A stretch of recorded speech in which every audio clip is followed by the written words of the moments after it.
రాష్ట్ర విభజన ఉద్యమం జరిగినప్పుడు కానీ రాష్ట్ర రాజకీయాల్లో ఆయన లేడు కాబట్టి రాజకీయాలు ఎక్కువ తెలియదు కాబట్టి బహుశా రాజకీయాలు తెలియక మాట్లాడి ఉండొచ్చు.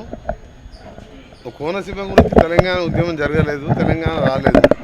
పవన్ కళ్యాణ్ గారు చేసిన వ్యాఖ్యలను తీవ్రంగా ఖండిస్తూ దాన్ని బేషరతుగా క్షమాపణ చెప్పి ఉన్నాగా ఉండాలని పవన్ కళ్యాణ్ గారిని విజ్ఞప్తి చేస్తున్నాం.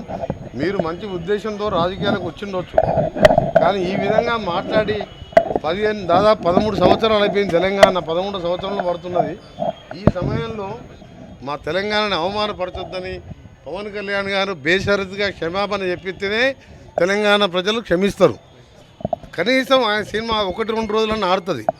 చెప్పకపోతే ఎక్కడ కూడా తెలంగాణ థియేటర్లలో సినిమాలు రిలీజ్ కావు.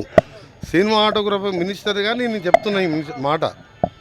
ఎందుకంటే అంత బాధలో ఉన్నారు ఆయన స్టేట్మెంట్ ఇందంగా. మరి మాకు 60 ఏళ్ళు ఎట్లా మేము భరించినాం?